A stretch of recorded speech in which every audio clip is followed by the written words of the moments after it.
So I've come to realize that in most African society, women are not really respected, not because they don't know what they're doing, but simply because it is a cultural thing. And most often, these women are defenseless because cultures and tradition are known to be sacred.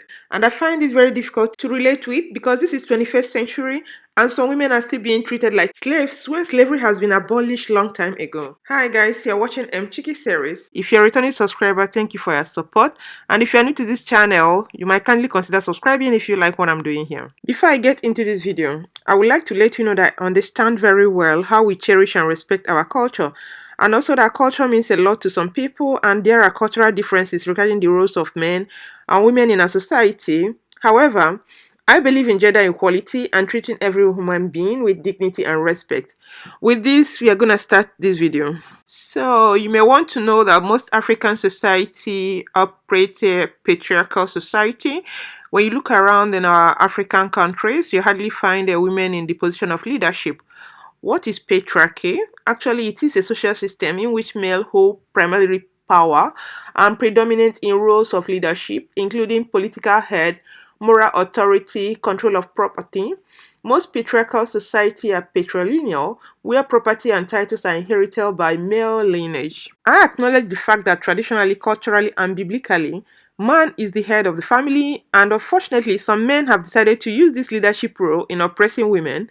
Some men lack leadership qualities, therefore cannot manage their homes, and some of these men think they can control anybody, even in the offices, simply because a man is the head of the family, but it doesn't work that way.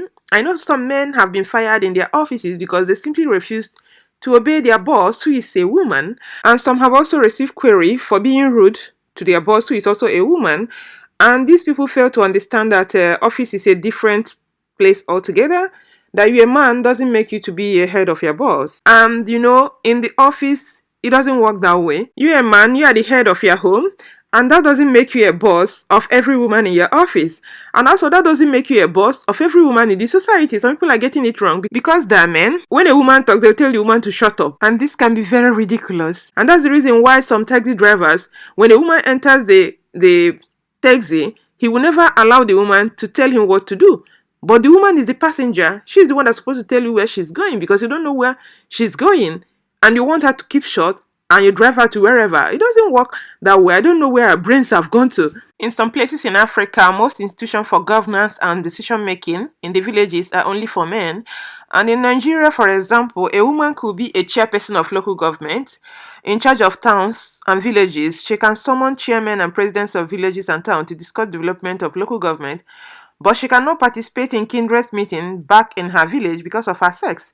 The village chairman or town union presidents are mostly men. I've also come to realize that most religions seem to have gender inequality and inherent bias against women ingrained in their stories of God's creation.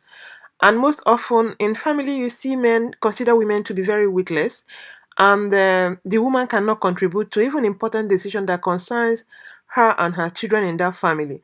And when the woman talks, they seem to link it to being submissive and not being submissive. But I don't think gender inequality has anything to do with a woman being submissive. Yeah, I know in marriage it's difficult to have it 50-50 between the couple, but at least let them treat each other with respect and dignity. That goes a long way to help the relationship. In our male-dominant African culture, a woman is seen and not heard, and this is the reason why some women are not very vocal. They find it difficult to speak up because right from time that has been the training. In some marriages today, women even find it difficult to tell their husbands they want to make love because some men believe that as a woman, when you first initiate it, that means you're seeing other men outside, which is not supposed to be so. Though it's changing now with the civilization and all that. And I would like to say that there is intra-city clash of culture in Africa, especially the rift between the city and the village. The culture of urban African is rapidly converging to norms of Western civilization in terms of gender equality. But on the other hand, in rural Africa, there is struggle to preserve the traditional African culture with conservation notions of gender relations. Some women, they wear trousers in the city, but they cannot wear trousers in the village. Once they travel to their village, they tend to tie wrapper or wear gown or skirt, anything that pertains to a woman traditionally. Otherwise, some people will classify you as an irresponsible woman even when you are not, and they tend to judge you because most often people in the village, they tend to have that mentality that once you're wearing trousers, You are very wayward. I know for some village meetings, whether in town or in village, you're not allowed to wear trousers. Otherwise, you'll be fined. Most often, women are considered not to have anything, and that's the reason why any progress made by a woman is linked to a man.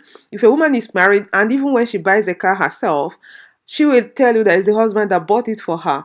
Or if the lady is single, she will tell you it's the boyfriend. Some people will say it's their father who bought the car for them. Most often, the men are scared of women who are doing a very good job, who are very wealthy. They believe that they will not be very submissive in marriage. They prefer to marry someone who just finished from school or who is still looking for a job. A woman could be a leader of a society or a breadwinner for the family, but the man is always seen to be in charge. So, as a woman, you're not supposed to flaunt your wealth. Most African traditions still believe that a woman's place is in the kitchen, and Nigerian President Muhammadu Buhari is also of this opinion because during 2016 press conference with German Chancellor Angela Merkel, he was asked about his wife's criticism of his government performance because most often the wife is always criticizing his party and she's very vocal about it. The link to her video where she was talking about cabals will pop up on her screen now. You can go check it out if you want. And not minding that the head of the country that he is in is a woman, he dodged the question and shamelessly responded that the wife belongs to the kitchen, his living room, and the other room. Just listen to him. I don't know which party my wife belongs to, but she belongs to my kitchen and my living room and the other room.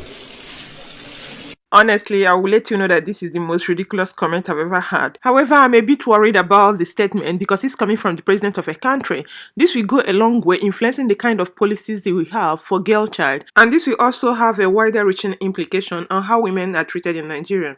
But he never stopped there. He went further to say that the most important duty the wife has is to look after him and his home, which means he really knows what he's talking about. But that doesn't make sense to me. Anyway, this is the reason why millions of girls stifle their dream just to meet the expectation of patriarchal society. Most often, the girl children are not allowed to be very ambitious because it is believed that when they get so ambitious and they are well read and become so independent, they might not be able to find a man or get a husband at the end of the day. It is said that education breaks all barriers. Once a mind has been liberated through education to start asking questions like why, it is difficult to hold the person back by these beliefs. And also, there is tension between the conservatives, people who want to keep the tradition of our forefathers, and the liberals who want change. In some poor homes, they prefer to train their boy child while they marry out their girl child at a tender age, believing that their husband will fend for them, the husband will direct them, and make sure that they provide. In most African tradition, women are relegated to the position of servitude. And in some families, girls are seen as carers.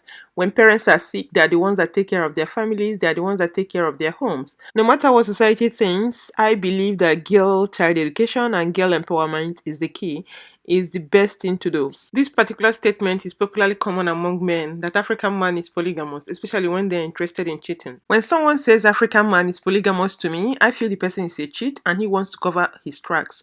Anyway, in South Africa, this man married 4 wives in wedding ceremony at the same time, the same venue, the same place. Some religions, such as African traditional religion and Islam, allow polygamy. If you're a traditionalist, African traditional religion allows that, but as a Christian, it is not allowed.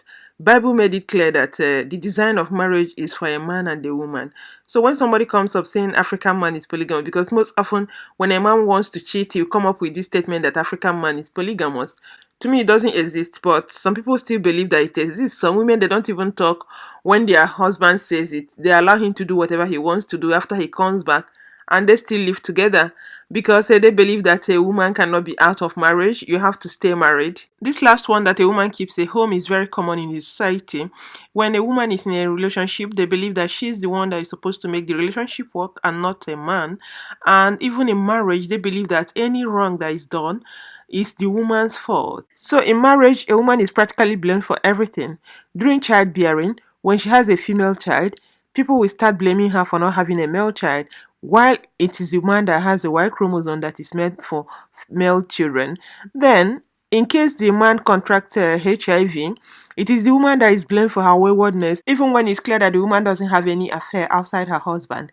Then, when are we going to start holding men to be accountable for the same marriage they take with the woman? Because it's not only the woman that took the vow, the man also was involved in taking the vow. Then, in a situation where the man dies, the wife is already in trouble because they will blame you for the death of the man, And in some places, they will make you to drink the water they use in washing the man's cups. So it's literally a sad situation for the women. Any broken marriage is the fault of a woman. In our society, a woman must be married and remain married. If you leave that marriage, that means you're a bad woman. Therefore, be discriminated against and they're stigmatized for leaving your husband's home. I, for one, strongly believe that culture is not an excuse to oppress women.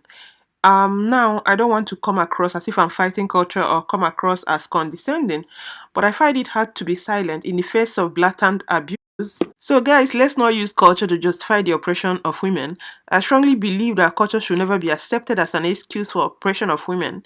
And by oppression, I mean all instances when a woman is restricted because of her gender, whether she's explicitly discriminated against under the law or treated unfairly and looked down upon. However, I'm of the opinion that any culture that tramples on women and human rights should be abolished completely. I've said this in my previous video.